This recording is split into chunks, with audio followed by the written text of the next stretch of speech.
So it's almost the holiday season, and this is where we get deep into the world of cookie baking. But have you ever had a lot of common questions that you have about cookies that you needed answers to? Well, you are not alone, and we have actually answered 1 million comments on our website alone about our recipe. So what we did was gather up all our most frequently asked questions about cookies, and we're going to answer them for you today. The first question is, how do I measure my ingredients for cookies? Using cups or using scales? For cookie dough, the answer is both. Either or work really well. Just make sure that when you scoop, you level off your measuring cups. I give grams, ounces, and cups for all my recipes. Another common question, can I use whole wheat flour in my cookies? The answer is yes. I love to do that. Here's the secret. Anytime you're putting whole wheat flour into a recipe, do half white, half whole wheat. Don't do 100% whole wheat. It'll be too heavy. So half and half, and you'll end up with a lovely cookie with a nutty flavor. Then people want to know, can you use cake flour for cookies? The recommendation is no. You don't need that softness. You need something with a higher protein, around 11 to 13%, like all-purpose flour does. This is 7 to 8%. It's not high enough. We don't recommend this. We also got the same question about self-raising flour. Can I use that in my cookies? We don't recommend it. Cookies are formulated already with the baking powder already in there. If you use self-raising flour and add baking powder on top of that, God only knows what you're going to end up with. You don't need all that raising agent. So just use regular all-purpose flour. Now, if you don't eat gluten, but you still want to make my cookies, no problem. This is my recommendation, 1-for-1 gluten-free flour, Bob's Red Mills or King Arthur flour, something that is 1-for-1 replacement for all-purpose flour. You get great results with these. I've made it before and they're really good. Another popular question, should you use brown butter when making cookies? The answer is you can if you want to. It does add extra flavor, extra nuttiness. It adds another dimension to the cookie. So if you want to brown your butter when you make a cookie, then no problem, go for it. Now, of course, that second question is, how do you brown butter? Well, come here and I'll show you. So in a heavy bottom saucepan, add in the butter that you need for your cookie. Turn the heat on to like a medium and just let this butter melt.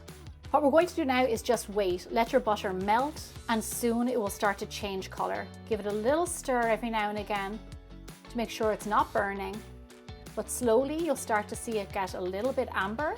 And just note that you want to take it off the stovetop before it gets too brown, otherwise it'll continue to cook. What we want is a smell of toasty nuttiness but not burnt. So this took a few minutes. I was patient and it's looking great. It's smelling nice and nutty and not burnt. So you can remove it from the heat now. Once you brown your butter, just use it according to your recipe. My best ever chocolate chip cookies start out with melted butter, so it's perfect to do it for this recipe. So a question I get asked a ton is, do I use salted or unsalted butter? And the answer for my cookies and all my baking is I use salted butter. It gives you more flavor and it just enhances your recipe that much more. And I just find it like better. And I don't have to hold back on salt in my household. So I like to use it where I can. The question that always follows that is, if I use salted butter, do I still add salt into my recipe? The answer is yes, I still add salt as well as my salted butter, and I've never found any of my baking to be overly salted. If you have a preference and you're a little bit sensitive to salt, then feel free to reduce it or leave it out.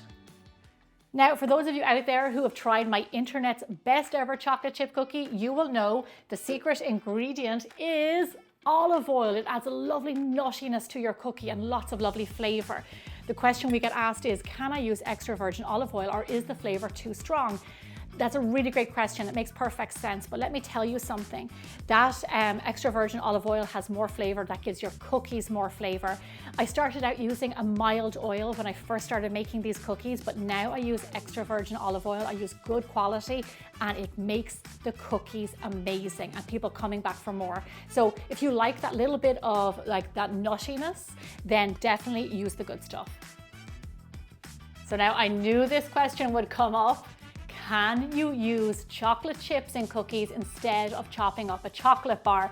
Now you might remember that around 2 years ago I made a video about why you do not use chocolate chips in your chocolate chip cookies, and needless to say, it was quite controversial for a chocolate chip cookie video. Let me tell you my preference. Chocolate bar is always my preference. Get a good quality bar of chocolate, chop that up. Here's what you can do. You can control the cocoa solids. You can control how dark that chocolate is. You can control the quality. Also, bars of chocolates do not have added stabilizers or any funny business in there. It's just a good old bar of chocolate. That's what I choose to put in my chocolate chip cookies, and it makes them next level. Now, let's talk chocolate chips. You can get really good quality chocolate chips out there. The thing about chocolate chips is that they do have stabilizers. They often have sugar in them, and they don't pool when they melt, just like the way a chocolate bar would. They stay together and they hold their shape, and that's what they're supposed to do. That's their job. They're supposed to be a chocolate chip in a cookie, whereas my cookies are just next level, loads of chocolate pooling everywhere. That's what I love in my cookies. Okay, next question. I was waiting for this. Can I use milk chocolate instead of bittersweet chocolate in my cookies? And the answer is no. Don't do it. Don't do it to yourself. You deserve better than milk chocolate. Get yourself a lovely dark bar of bittersweet chocolate, something around 70%, and this is what will make your cookies taste amazing. You want a lot of good quality chocolate in there, and then you have the nice sweet dough, and then you get a balance of the contrast of both. You don't want sweet chocolate in a sweet dough. Just so you know, if you're worried that dark bittersweet chocolate is too dark for your young kids, my 3.5-year-old loves it. So let them try it and make up their own minds. I'm glad I get to answer this question. Our next one is, can I freeze cookie dough? The answer is, of course you can. It is such a fantastic thing to freeze. All you want to do is make your dough, scoop it, put it onto a baking tray, freeze them flat. Once they're frozen, put them all into a bag, write the name on the bag of what they are, keep them in the freezer. It could not be simpler. I do it all the time. If there's an additional step in your recipe saying chill your cookie dough, you don't really have to do that when you're going to freeze them unless it's really soft dough. I keep cookie dough in my freezer for months on end. And here's a little tip for you when it comes to the holidays. Make your cookie doughs in October, November, freeze them, and then you have them ready to go in December to be baked off fresh. So the question, what is aging cookie dough, is a really great one, and I want to address that with you. Aging cookie dough, just like making fermented bread, making sourdough, things like that, is letting a dough sit over time and develop flavor and develop texture. So what you do when you're doing that with a cookie dough is make your cookie dough, cover it in cling wrap, and put it in your fridge. Now this next step is really easy. Just leave it there. I'm talking about leaving it there for days. I'm talking about leaving it there for weeks. I do this all the time. It gives your cookies this lovely crinkle on top. It gives them amazing flavor, and it just makes for a superior cookie. What I like to do is I always make my cookie doughs in advance, and then I'll bake them off. I never make a cookie dough and just bake it off straight away. I age it. You will see, taste, smell the difference. I highly recommend it. A question we will get from time to time is, I baked 2 trays of cookies in the oven and they didn't bake evenly.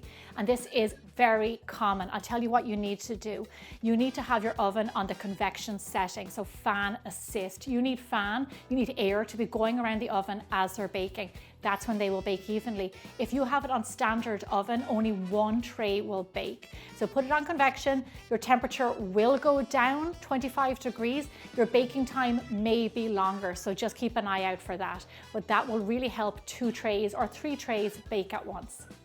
So unfortunately, this happens from time to time. My cookie spread too much. What did I do wrong? There's a few things that can happen here. Your dough wasn't chilled before baking and they can spread out. Or maybe there was a problem with the recipe that you were using and the quantities were off, and then the recipe just didn't work. That's not your fault. Then number 3, maybe the dough was over mixed. So I would say just look back over your recipe, see if there's anything you did wrong, make sure you chill your dough, and with a correctly formulated recipe, this should not happen. Flat as a damn, as a biscuit. I think we've all been here, right? Is there any saving a burnt cookie? And the answer is yes, there is. All you need is a grater. It's not ideal, but if it happens, just grate the base of your cookie, and within a few seconds, as good as new, totally gone, and it will taste good too, which is most important. Now, I know what you're thinking, that's all very well and good, Gemma, but how do I stop it from happening? That's a great question. Here is your answer. What you want to do is use a lightly colored baking tray. Don't use dark baking trays because the dark ones brown your food faster. Use a lighter colored tray, just like this one. Also, get this, did you know that your cookies continue to bake on the cookie sheet 20 minutes after they've been taken out of the oven? So here's what you want to do. Get them off of there. Put them onto a cooling rack once they've cooled down for a little bit and you're able to move them. Now, if you have a gas oven that heats from the bottom, burnt cookies can be a thing in your house, and I'm very sorry about that. Here's what you can do though. You can also double pan your cooking sheet so it doesn't happen. Problem solved. So a frequently asked question is, my cookies came out dry, what did I do wrong? And you might not have done anything wrong. Everybody's flour absorbs liquid differently, so you could get different results than what I did, even though we were using the same recipe. This is quite common, don't beat yourself up about it. I will say certain cookies, like my best ever chocolate chip cookies, my internet's best chocolate chip cookies, my double chocolate chip cookies, the fudgy ones, they like to be under baked because they stay gooey in the middle, but they're not raw. So if you want to just pull back a little bit on the timing, make sure you don't over bake them and they'll stay nice and gooey in the middle, and that will make them just right.